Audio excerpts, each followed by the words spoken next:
नमस्कार दोस्तों, Shivang coaching classes में आपका स्वागत है। सब्सक्राइब कीजिए हमारे चैनल शिवांग कोचिंग क्लासेस को और दबाइए इस बेल आइकन को ताकि आपको मिले हमारे लेटेस्ट वीडियो की अपडेट सबसे पहले। तो आज हमारा टॉपिक है जो मध्य प्रदेश पटवारी में जो हिंदी पूछी जाती है, तो हिंदी का जो एक टॉपिक है उसका क्या टॉपिक है, संधि। तो आज हम क्या पढ़ने वाले हैं दोस्तों, संधि। तो संधि को पढ़ने से पहले एक बात याद रखें दोस्तों कि मध्य प्रदेश पटवारी में संधि से लगभग 2 से 4 क्वेश्चन पूछे जाते हैं। तो संधि को बहुत अच्छे से समझना है दोस्तों। और जैसे स्वर संधि के भेद होते हैं, स्वर संधि, व्यंजन संधि, विसर्ग संधि, तो इसमें नियम जो रहते हैं तो अपन को नियम को याद नहीं रखना है। इसमें जो मैं ट्रिक बताऊंगा वो ट्रिक आपको याद रखना है। तो चलिए दोस्तों देखते हैं संधि क्या है।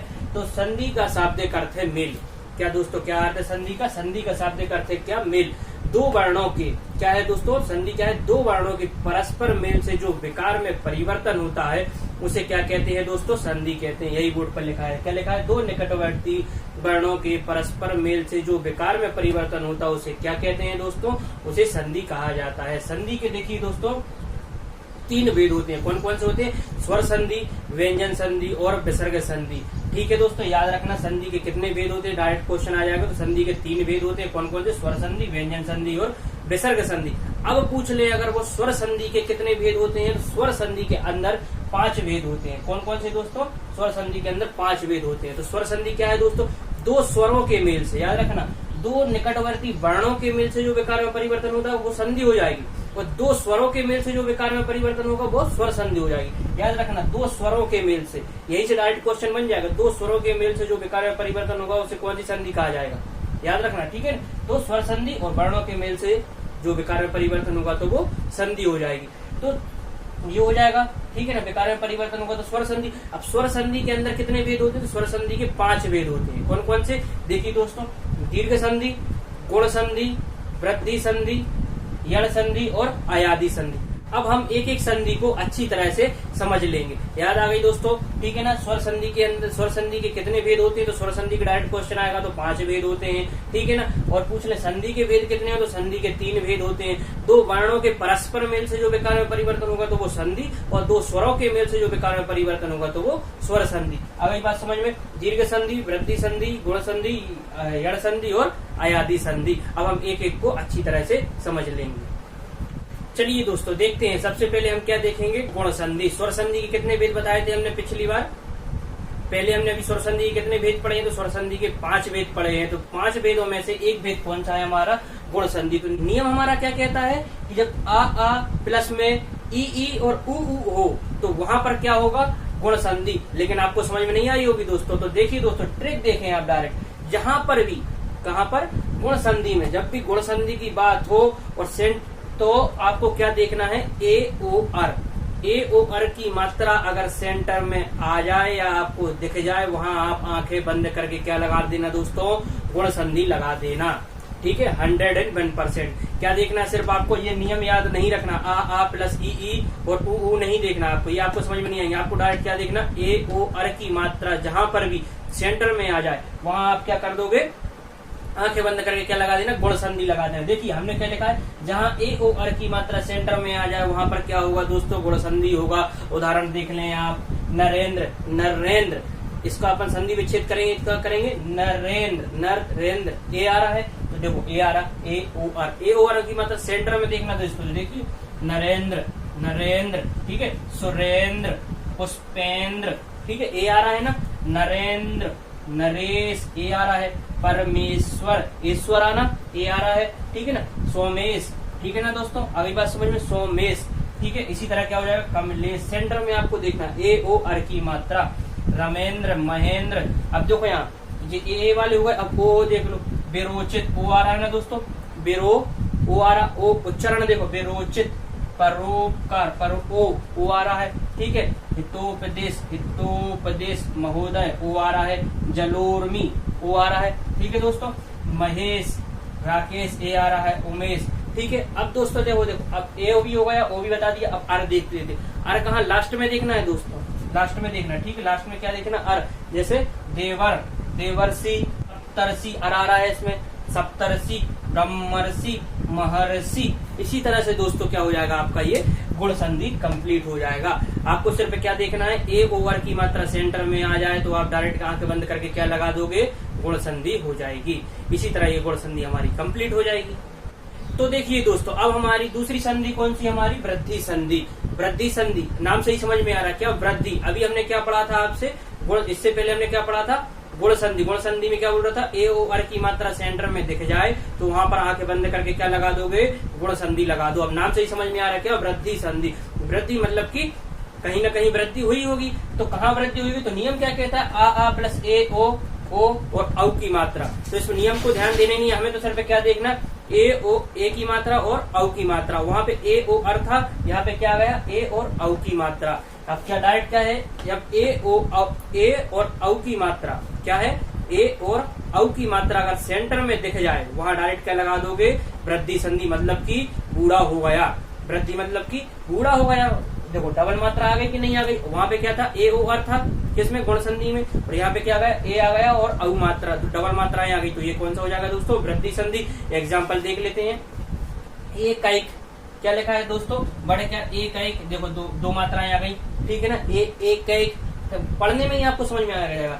लोकेशणा, ठीक है, आई की मात्रा आ गई। धनेश्वर, क्या है, धनेश्वर, ठीक है। सदैव, ठीक है ना, जो हम उच्चारण कर रहे हैं ना उस पे ध्यान दो। सदैव, बधैव, महेश्वर, ईश्वर आ रहा, महेश्वर, ठीक है। रमेश्वर, वनौषधि, दंतोष्ट, ठीक है दोस्तों। इसी तरह से क्या हो जाएगा, ये हमारा वृद्धि संधि हो जाएगी। देखो परमोदार, महोजस्वी, ठीक है ना, महोज हो जा रहा, दो मात्राएं आ रही, महोदय, महोदार्य, ठीक है ना दोस्तों। इस तरीके से क्या हो जाएगा, हमारा वृद्धि संधि हो जाएगा। सिर्फ आपको ये याद रखना है कि सेंटर में कहीं भी ए की मात्रा और औ की मात्रा दिख जाए वहां पे आप क्या लगा दोगे, वृद्धि संधि लगा दोगे। सिर्फ आपको ये देखना है कि सेंटर में डबल मात्रा जहां आ जाएंगी मतलब कि बूढ़ा हुआ या शब्द, ठीक है ना दोस्तों। इसी तरह ये हमारा वृद्धि संधि आपको समझ में आ गई होगी।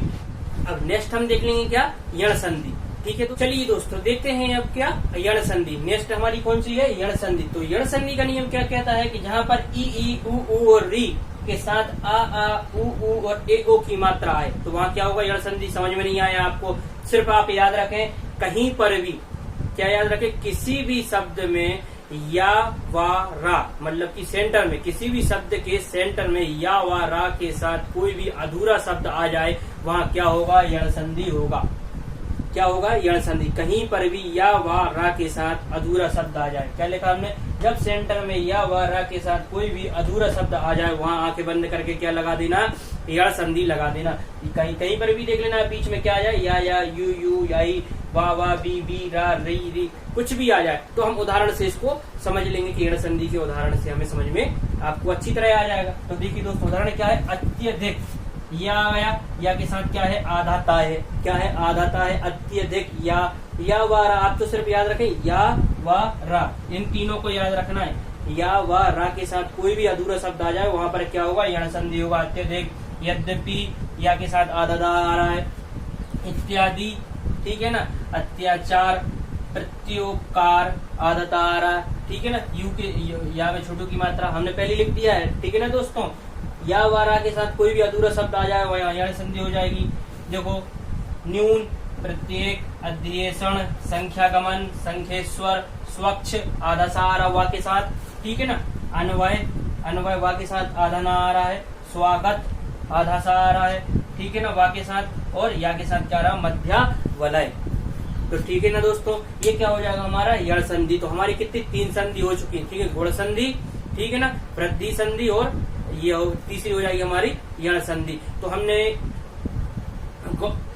गुण संधि में क्या समझा, जहां पर भी ए ओ अर की मात्रा आ जाए वहां क्या आ जाएगा आपका दोस्तों, गुण संधि हो जाएगी। वृद्धि संधि मतलब नाम से ही समझ में आ रहा है, जहां पर मात्राओं में वृद्धि हो गई होगी तो वहां पर क्या हो जाएगा, वृद्धि संधि। और यण संधि में हमने क्या समझ लिया कि जहां पर भी या वारा के साथ बीच में अधूरा शब्द आ जाए, मतलब आधा शब्द आ जाए, वो यण संधि हो जाएगा। तो मैं आशा करता हूँ कि आपको यण संधि भी समझ में आ गई होगी। चलिए दोस्तों, अब हम देखते हैं क्या, अयादि संधि। अयादि संधि क्या कहती है, तो अयादि संधि का नियम है दोस्तों, ए ओ और इसके साथ में क्या आना चाहिए, आ ई उ ई, ये शब्द आना चाहिए। तो वहां क्या हो जाएगा, अयादि संधि। हमें मालूम है, आपको समझ में नहीं आया, आप तो सिर्फ एक चीज याद रखें, क्या रखें, कि जब सेंटर में अय अब अभी, क्या, जब सेंटर में अय अब अभी या इसके साथ जो ये अय अब अभी या ये वाले जो वर्ड लिखे हुए हैं, अगर ये सेंटर में आ जाएं वहां क्या लगा दोगे दोस्तों, अयादि संधि लगा दोगे। तो याद रखें, जब सेंटर में क्या आ जाएगा, अये अब और अभी दिख जाए आपको, क्या अये अब और अभी दिख जाए, आंखें बंद करके लगा देना दोस्तों अयादि संधि। इसके उदाहरण देख लेते हैं दोस्तों। क्या है कि देखो नयन, पहला क्या है नयन, तो सेंटर में नयन में अन, नयन आय अय नयन नयन, ठीक है ना।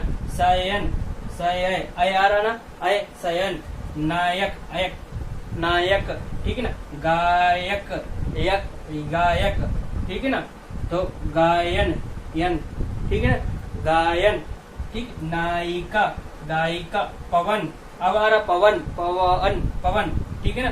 भवन पावन पावक आवक, ठीक है ना, ठीक है ना। नाविका भावुक और भाविनी। इसी तरह ये हो जाएगी क्या हमारी अयादि संधि कंप्लीट हो जाएगी। तो आपको अयादि संधि में सिर्फ क्या देखना है कि सेंटर में क्या आ जाए, अय अब और अभी दिख जाए, जहां पर वहां क्या लगा दोगे दोस्तों सेंटर में, तो अयादि संधि लगा देना। इसी तरह आपका यह अयादि संधि कंप्लीट हो जाएगा। तो अब लास्ट हमारा क्या बचा हुआ है, दीर्घ संधि। तो अब हम उसको अच्छी तरह से समझ लेंगे। अब देखिए दोस्तों, अब हमारा टॉपिक क्या है, दीर्घ संधि। अब हम क्या पढ़ेंगे, दीर्घ संधि। तो आपको दोस्तों नाम से ही समझ में आ रहा है दीर्घ संधि। दीर्घ मतलब की बड़ी, दीर्घ मतलब की बड़ी, मतलब कि जहां पर भी बड़ी मात्राएं आएंगी वहां पर क्या हो जाएगा, दीर्घ संधि हो जाएगा। तो नियम क्या कहता है कि जहां पर आ ई उ और इसी के साथ फिर से आ ई उ, तो आपको समझ में नहीं आया ये क्या लिखा, तो हम आपको डायरेक्ट बताते हैं कि कहीं पर भी बीच में क्या दिख जाए, आ ई उ, मतलब कि बीच में जो बड़ी मात्राएं दिख जाए, आ की बड़ी मात्रा, ई की बड़ी मात्रा, उ की बड़ी मात्रा दिख जाए, तो वहां आप डायरेक्ट लगा देना दीर्घ संधि। देखिए हमने भी वहीं पे ये लिखा, जब सेंटर में आ ई उ, क्या लिखा दोस्तों, आ ई उ की बड़ी की मात्रा आपको सेंटर में दिख जाए, वहां क्या हो जाएगा दोस्तों, तो वहां पर क्या हो जाएगा दोस्तों, वृद्धि संधि नहीं है, यहाँ पर क्या हो जाएगा, दीर्घ संधि हो जाएगा, ठीक है ना। यही हमने बोल दिया आपसे, क्या बोल दिया, जब सेंटर में आ ई उ की बड़ी मात्रा दिख जाए वहां पे आप आंखें बंद करके क्या लगा दें, दीर्घ संधि लगा दें। तो देखिए उदाहरण से समझ लेते हैं। देखो धर्मार्थ आ गया, धर्मार्थ आ की बड़ी मात्रा आ रही है ना, धर्मार्थ। स्वार्थी आ, स्वार्थी, देवार्चना, अर्चना वीरांगना, ठीक है ना। मतानुसार आ गया, ठीक है ना। और यहाँ पे देखो देवालय, नवागत, सत्याग्रह, देवागमन, ठीक है ना दोस्तों। परीक्षार्थी, ई की मात्रा आ गई बड़ी वाली। सीमांत आ गया, देशांतर आ गया, रेखांश आ गया, महात्मा आ गया, वार्तालाप आ गया, अतीब, ई की बड़ी मात्रा आ गई दोस्तों, ठीक है ना। कवींद्र ई, मुनीन्द्र ई, रविन्द्र ई, गिरीश ई, बड़ी मात्राएं चली। भानुधर बड़ा हुआ गया, ठीक है ना। लघुत्तर, इस तरह से ये क्या हो जाएगा दोस्तों, दीर्घ हमारी क्या दीर्घ संधि कंप्लीट हो जाएगी। तो मैं आशा करता हूँ कि संधि के जो हमारे 3 भेद थे, स्वर संधि, व्यंजन संधि, विसर्ग संधि, और फिर इसके बाद स्वर संधि के अंदर जो 5 भेद थे, ठीक है ना। 5 भेद कौन कौन से हमारे, दीर्घ संधि, गुण संधि, वृद्धि संधि, यण संधि और अयादि संधि। और कौन सी, अयादि संधि। तो मैंने ये पांचों संधि आपको समझा दी है। तो मैं आशा करता हूँ कि इस वीडियो के माध्यम से स्वर संधि आपको समझ में आई होगी। नेक्स्ट वीडियो में हम समझेंगे क्या, व्यंजन संधि। तो मैं आशा करता हूँ कि ये वीडियो आपकी समझ में आई होगी। और इसी तरह की वीडियो को समझने के लिए हमारे चैनल पर बने रहें। वीडियो को ज्यादा से ज्यादा लाइक, शेयर एंड सब्सक्राइब करना ना भूलें। इससे क्या आएगी, जो भी हमारी न्यू वीडियो आएगी उसका नोटिफिकेशन आपको तुरंत प्राप्त हो जाएगा। धन्यवाद।